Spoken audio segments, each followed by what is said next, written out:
So why Christians? Why should Christians be interested in engaging policymakers? You know, over a decade ago, I wrote a biblical rationale for my work on the Family Impact Seminars, but it's never been appropriate for me to talk about it publicly before. So I went back to the Old Testament, to Isaiah, when the poor and needy seek water and there is none, and their tongue is parched with thirst, I, the Lord, will answer them. Here's my servant who I uphold. He will bring forth justice to the nations. He will not grow faint or be crushed until he has established justice in the earth. Now, Pastor Katie in the park 3 weeks ago spoke about this passage from Mark 9:36 and 37. And this was a passage, you know, where the disciples were arguing about who was greatest among them. And Jesus astounded everyone by pointing to someone who was invisible in their society. Then he took a little child and he put it among them, and taking in his arms, he said to them, "Whoever welcomes one such child in my name welcomes me." And Katie summarized by saying that caring for the invisible amongst us is caring for Christ. And we heard last week at Adult Forum from Troy Troftruben that caring for the needy is part of the evangelical nature of the church. So that's been our tradition as a church community. So I'm going to fast forward today to what practical tips and what practices can we use to engage policymakers. Now I'm going to suggest an approach that may be a little different than some of the approaches that you've heard about before. And I'm going to start with the theory that guides our work. And I call this community dissonance theory. And we conceptualize policymakers and researchers living in different communities. They live in different islands. They have different information needs. They have different ways of communicating, and they have different ways of making decisions. And the fundamental premise of our theory is that if we had a better understanding of the policy community, its inhabitants, its institution, and its culture, this could improve communication and trust across the islands of research and policy, and it could increase the use of research in policymaking. So we propose that each of these islands has a different culture, and that culture shapes the question of interest, it shapes the way they behave, and it shapes the way they act. And if we don't understand these cultural forces that divide these two communities, then we can't construct effective strategies for connecting these two communities. And, you know, I kind of think of culture as being like water. You know, it's all around us and we swim in it every day, but it seems so natural that we don't even think about it. And we barely appreciate how profoundly it shapes the way we think and behave. You know, I'm reminded of the story of two younger fish who were swimming with an older fish. And the older fish said, "Oh, nice water today." And the younger fish said, "What's water?" You know, that's how culture operates. It's almost imperceptible, but it's always powerful. So I'm going to begin today with two questions that I think are fundamental to engaging policymakers before I turn to some of the best practices. First, I like to start at the end. Do policymakers, do state legislators really want research? Now we'll see here. I'm not sure if this is going to work. The legislature, okay, so we're not getting any more and more, is looking for outcome-based evidence. They're hearing it at home? Yeah, it's either you're going to hear it here, not simply opinions. We are looking for the facts, and we are looking to support programs that have effective outcomes and that have a proven track record and again are evidence-based. I think that is okay. I know that that's something that I have used in terms of information to support activities, legislative initiatives that I have presented and passed, and that I think has been in probably the last 3. So basically she's saying that she uses research a lot, and in the last couple of years evidence-based policymaking has really become important to guide what policies people are going to make and how they're going to eliminate programs that don't work. Now, I also have Senator Olson. I wish you could hear him because he's a stitch. He's a 27-year legislator from Ripon, Wisconsin, female operator, and he's really hilarious. So people at home are going to hear this very funny story. As legislators do research and want information, when we want to pass a law, we first of all want it to work, at least while we're out of office, because then we don't have to, because once we're gone, well, I'm sorry, but you can't do anything to me. The other thing we do is we want to be able to answer questions that people ask us. And so you don't want to propose something and then there's a pretty obvious question and you can't answer it because you didn't do your research. You don't know what it would be, the answer should be. So a lot of times you do it to cover your basis so that you really have confidence in what you're doing. And really what this is, when you do research and need information, it's to make you feel that you are doing the right thing. That Oh, this I see. is important. Good moves idea. things forward. And then you can take those convictions that you're doing the right thing, you did your research, and convince your colleagues that they need to vote for this bill because If I can get it to come out. research. Again, we tried that earlier. I understand the situation. I can answer the questions in front of a committee or in It's front too of the bad. press This is really funny. or in front of my constituents. So Senator Olson says, when we're policymakers, we want policies to work, at least until we're out of office, because then you can't do anything to us. And he basically said, the reason I use data is because we want to know that we're doing the right thing. We want to be sure we're doing the right thing. And we need to convince our colleagues that we're doing the right thing and our constituents. So it's a way that we cover our bases. So research is very important for that reason. Now, can we communicate research to policymakers in ways that are useful to them? Now, of course, I have another video of a legislator saying how useful the seminars were. I'm not going to focus much on the seminars, but I wanted you to have an idea of where the pointers that I'm going to talk about are coming from. For one thing, the presenters have been selected by the Family Impact Seminar folks to be nationally known experts, and they're bringing them in from wherever they happen to be around the country. So we get a chance to really We can hear that it. information, and it's complemented by the written materials, so that we can go back and refer to it later on and say, well, do you remember that Family Impact Seminar when such and such a presenter talked about this, and we are doing just what he told us not to do, or this is congruent with what that particular presentation was. And because we're able to engage in discussion strictly on a policy matter as opposed to sort of a ideological way, is that I think we've been able to discuss the issues in a more responsible way and actually come to more responsible conclusions as a result.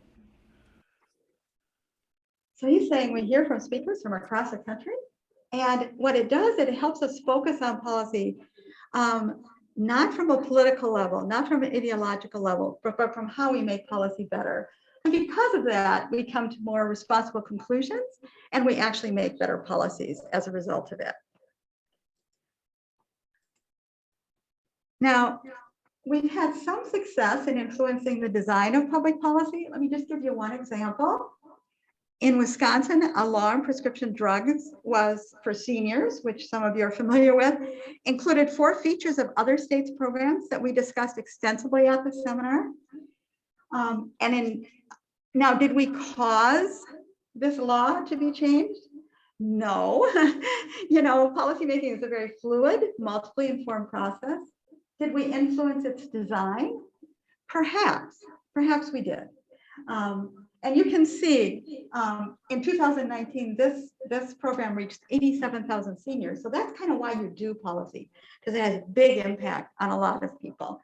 We have some evidence we influenced other laws on alternative diplomas for disengaged students, home visiting, long-term care insurance, youth tobacco use, workforce training, and so forth.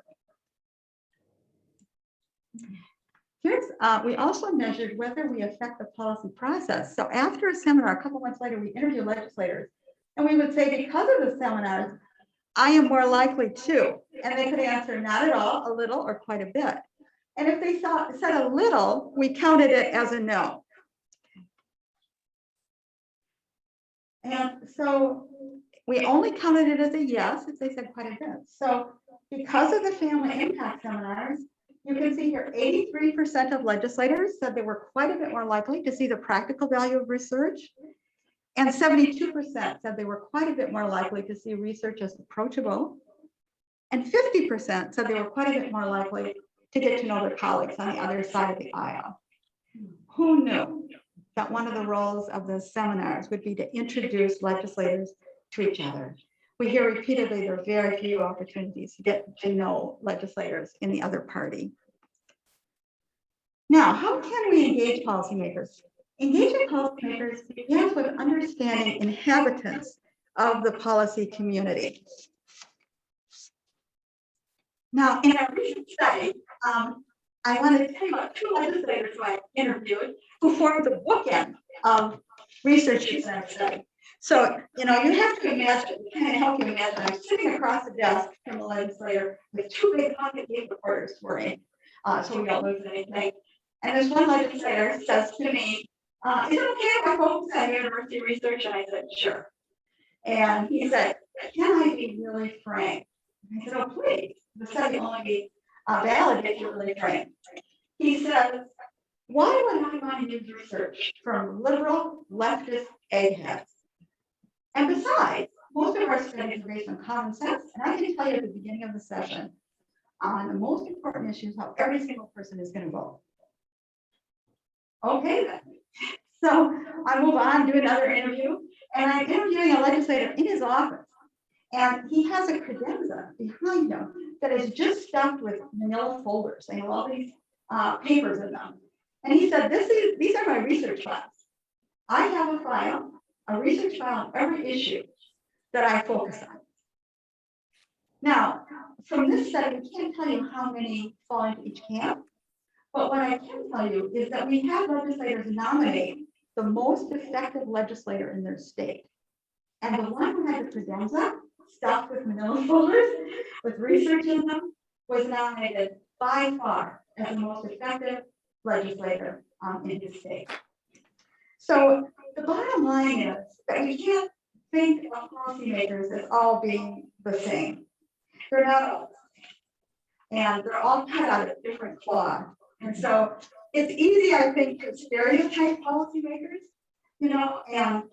and not realize how different they can be. Now, I do have some data from an earlier study on how many fall into each of these categories. Here you can see we have enthusiastic high users. So we clustered 109 legislators, these are from New York and Wisconsin, and how much they value, seek, and use research. And you can see this top group value it a lot, seek it a lot, and use it a lot, more so than the rest. About 24%, 1 in 4 fall into that category. But then we got this green group on the bottom. We call these the skeptical low users. You can see they're lower than all the other clusters and how much they value, seek, and use research. And then we have this blue group called the skeptical high users. They got kind of moderate scores on valuing research, but surprisingly, they access it a lot and use it a lot. And then our largest group is this purple group that we call the enthusiastic low users. So they're quite enthusiastic about the value of research, but they don't seek a lot and they don't use it a lot. And 37% fell in that category. And we think of that category as being low-hanging fruit, just ready to be picked by the seminars. So, Yeah. the lowest ranking ones, what was that percent? That was 17%, about 1 in 6 are the skeptical low users. So when we're unfamiliar with policymakers, we don't have contact with them, it's easy to stereotype them. And this can morph into disdain for the policy process and disparagement of those involved in it. So best practice 1 is to reconsider any stereotypes you might hold about policymakers. And I thought, Pastor Blake preached on this last week. He preached on Mark 9:40, whoever is not against us is for us. And if we aren't familiar with policymakers, it's easy to descend into what Pastor Blake called us against them thinking. How can we avoid sinking into the trap of us versus them? Now, one Wisconsin senator that I interviewed gave me a way to do this. And she explained that she refrains from criticizing her colleagues. She never gives any "we don't care about children" speeches on the floor about her colleagues, because she said she thinks they do care about children, but they care about other things as well that influence policy decisions. So she uses this analogy of the eye doctor. You've done the eye doctor where they say, is this clear or is this clear? When is it clear? And she said, when I look through the lens of children and families, or I look through the lens of the common good, it's very clear for me. That's my default lens. But she said some of her colleagues look through the fiscal lens. Some look through the individual freedom lens. Some look through the let's shrink government lens. So people look through different lenses. It doesn't mean they don't care about children, but it's not quite at the top. And here's how she said it. Because this top lens is so important, that's the one you look through. I use that in my head all the time. Look, and you've got 2 or 3 where it's kind of worried, but for me, it's clear when it's kind of good. And that's when I get to see clearly. So when you're communicating research to policymakers, some operate, as we could see, the skeptical abuser, common sense, gut instinct, and others focus on research. So how do we find those who are interested in research and engage them? Yeah. When you say research, are you talking further, Mike, please? When you talk about research, are you talking specifically about your W? We did. Research? No, we did. Any kind of research? Yeah, any kind of research or evidence-based information. Okay. That's a good question, because that one legislator did ask me that. Right. But we didn't. No, we wanted to know more broadly, because research comes from a lot of places, right? Information comes from a lot of places. So our study was much more general about that. So how are we going to find these legislators who are interested in research and engage them? So it helps if we understand how a policy-making institution functions. One consistent finding across the last decade of studies is that policymaking is a very relationship-based business. Policymaking runs on relationships. And this really calls for a paradigm shift in the way we engage policymakers. So instead of distributing information to them, we need to develop relationships with them. Now, these productive working relationships are not that hard to build. This isn't meeting up for a cup of coffee or going out for a drink after work. This is being willing to respond to the questions they have and listening to them and recognizing how hard their job is and the expertise that they bring to the table. Now, one aspect of the policymaking institution works to our advantage. So legislators work in an overly crowded world.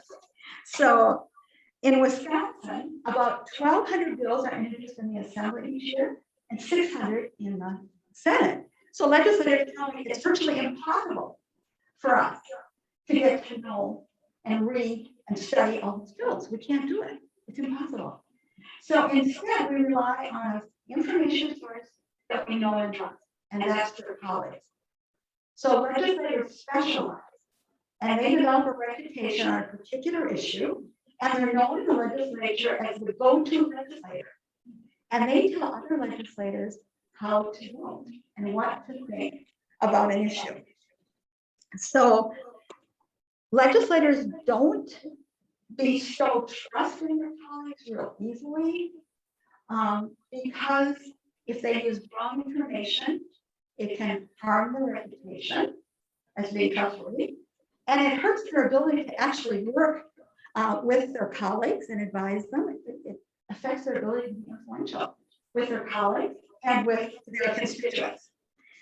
So the best practice too is to locate and work with the go-to person in your area of expertise. So this is encouraging because it means we don't need relationships with everybody, right? Which should be overwhelming. We need relationships with the people who focus on our issue. And I think one of the biggest mistakes we make is we approach a legislator who's a friend. And I think of them as a vacuum there, who really doesn't have a lot of influence in the legislature. So if we can locate and get our information into the hands of these go-to people, they are very influential. I think of this information as like permeating throughout the legislature. It's almost, I think, like an invasive species. You know, you plant a little root and then it just distributes throughout the legislature. So once you've identified this individual, let's say you figure out where you go to, how do you make the approach? Engaging policymakers entails understanding the policy culture. Now, policymakers are culture dominated by lobbyists, by special interests. So what approach should you use in the policy culture? I'm going to suggest an approach that's different from most of the people that bombard the legislature. I would advise responding to what policymakers are interested in rather than what you wish they were interested in. Now, let me give you an example. I was going into a legislator's office, we were waiting in an office for our turn, and the last people left, they said, well, you know, Representative, be sure to vote for Bill ABC. Okay. So then we go in, we sit down with the chief of staff and legislator, and we said, is there any issues coming up in your committee for which research and information would be valuable? He said, what? What'd you say? I said, is there any issues coming up in your committee for which research and information would be valuable? And he said, you mean you're asking me if you could provide information that would help me reach my agenda rather than asking me to support your agenda? This was so unusual that he had to repeat the question. So I think another best practice is responding to questions that policymakers are interested in. Policymakers tell me they always have their antenna up, always, to figure out what the agenda is of the person who's coming into their office. So if you want to stand out in the crowd, you respond to their interests rather than asking them to respond to yours. Now, engaging policymakers entails understanding another aspect of the policy culture. Now, policymakers operate in an environment where they can't make decisions on their own. They have to convince other people to vote with them. So their decisions are made through negotiation and compromise. And if information is going to be useful in these negotiations, it has to be believable. So legislators tell us repeatedly, to be believable, it has to go for the least biased information. Now, surprisingly for me, we hear that it is increasingly difficult for them to find nonpartisan information. Let me give you an example. I was interviewing a legislator in Indiana who was nominated as the most extensive research user in the state. And he said when the Affordable Care Act was being debated, he had no idea what website would have middle of the road information. No idea. And this is the most extensive research user in Indiana. So it's hard for them to find nonpartisan information. And we also found, I guess I should have known this, that research has an added layer of complexity in a body, in a deliberative body, where decisions are negotiated and compromised. So legislators told us that they will not use information. Conservative legislators told us they won't use information from conservative sources because the liberals won't believe it. And liberal legislators told us they won't use information from liberal sources because the conservatives won't believe it. So if you want to be effective, you need to provide information that's going to be accepted, not only by their allies, but also by their adversaries. And the way they assess the credibility of information, they don't go through and look at the methods of the research study. It depends on the credibility of the source. If they see the source is credible, they're willing to accept the information. So the next point is provide nonpartisan information from a credible source. Now I'm going to skip this video because it'll take too long for me to listen and then read. This is Tamara, the late Tamara Grigsby. She was a social worker from Milwaukee.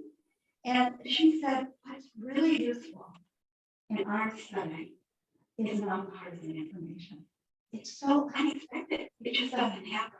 Everything we get comes with the direction. And then I had another video from Peter Brock, who is a Democratic Caucus chair, former Democratic Caucus chair. And he said, what's really helpful is nonpartisan information. You know, we want to know that you've done an analysis and that you didn't have an agenda when you did it. And you provide that information to us. And sometimes it's best when it doesn't come with a, therefore you should do this at the end of it. Just the information. So I wish you could have heard it from the horse's mouth, but some things are possible in policy making and some things are not. There they are. Now, just because it's hard does not mean it's not worth doing. And this is a great video, which you won't be able to hear. This is one of my colleagues talking about why it is so hard to be nonpartisan. This is Dave Wright. And he says, you know, you get into policy because you're interested, right? You want to see something change. But if you want to change something, sometimes you have to be more committed to democracy than to your own political ideas, which is what got you interested in the first place, right? You got into it because you're interested in your own political ideas. But he said, you have to realize that you will give legislative information and they make a decision anyway. But you've done your job. You've given them the information. They were elected and you weren't. And what we found is that we build a relationship. And even if it doesn't work this time, you know, maybe it'll be more consistent the next time. Okay, that lost a lot in the translation, let me tell you. So policy making also entails understanding the policy culture. You know, if you agree with me, it's like we're on two different islands. You have to be almost bicultural, right, to be able to operate in both islands. So it's like learning a new language, but languages can be learned, right? I mean, we can learn this. This is something that you can learn. So I had a lot of fun last summer reading a whole bunch of books by science writers about how you can better communicate with policymakers. And generally they say communicate using, I think I have a slide on that. Oh, what did I do? I don't want to do that. Yeah, we need to learn to speak the language that policymakers prefer. So science writers said speak in fewer words rather than more words, in easy words rather than hard words. But it's not dumbing down. It's not oversimplifying. It's using the fewest words possible to give the greatest amount of information. So the ideal is not a soundbite. The ideal is not a simple idea. The ideal is a worthy idea simply stated. Second thing that I learned is that you can bring data to life with stories. Legislators like stories. They hear a lot of stories, but what we can do is tell stories that are consistent with research, that are consistent with the best evidence-based information we have. Because it's easier for them to remember and repeat. And remember, this is a political culture. They can't decide, no, they have to convince other people. So they have to be able to remember and to repeat it. And there's some neuroscience that shows our brains are better wired to remember concrete images than specific numbers and facts. So telling stories is something that legislators like, where you can get information into the process in a way they can use it. Because what's different about policymaking is they don't use it just for their own information. Like sometimes we get things because we just need to know. They use it to convince others. So stories are a good way to do that. And finally, break large numbers down into meaningful metrics. I interviewed a state legislator who was talking to me about there was an increase in the education budget, the education budget, that was recommended of $648 million. He said, $648 million, I mean, it's a huge number. What he did is he broke it down into what that meant for every school teacher in the state. So you can take these big numbers, you break it down into something that's easier to understand and remember. That will work better. Okay, let me summarize. What I'm suggesting is that one way, this is not the only way to approach policymakers, I mean, there are many other ways, advocacy is certainly another way. But what I'm suggesting is doing something that not everybody else is doing. It's seductive. It's a seductive track to kind of do what everybody else is doing. But what I'm suggesting is engage policymakers with an open mind in a culture where policymakers' motives are just always questioned. Locate the go-to person who specializes in their interests. In a body, this is an elected body. Not everyone is interested in research. Provide information on what policymakers are interested in, rather than what you wish they were interested in. Use an educational, non-advocacy approach in an influence-driven culture, and communicate information in the language that policymakers prefer, rather than your own familiar language, which is much easier for you to do.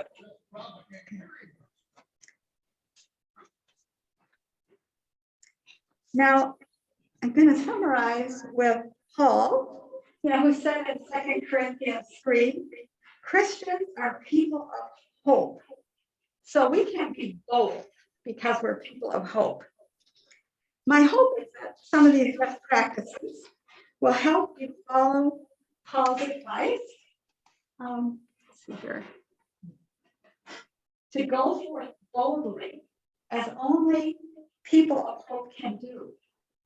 And hopefully some of these practices will help you respond to engage policymakers, not with a perhaps, or not with a maybe, but with a resounding yes, count me in. So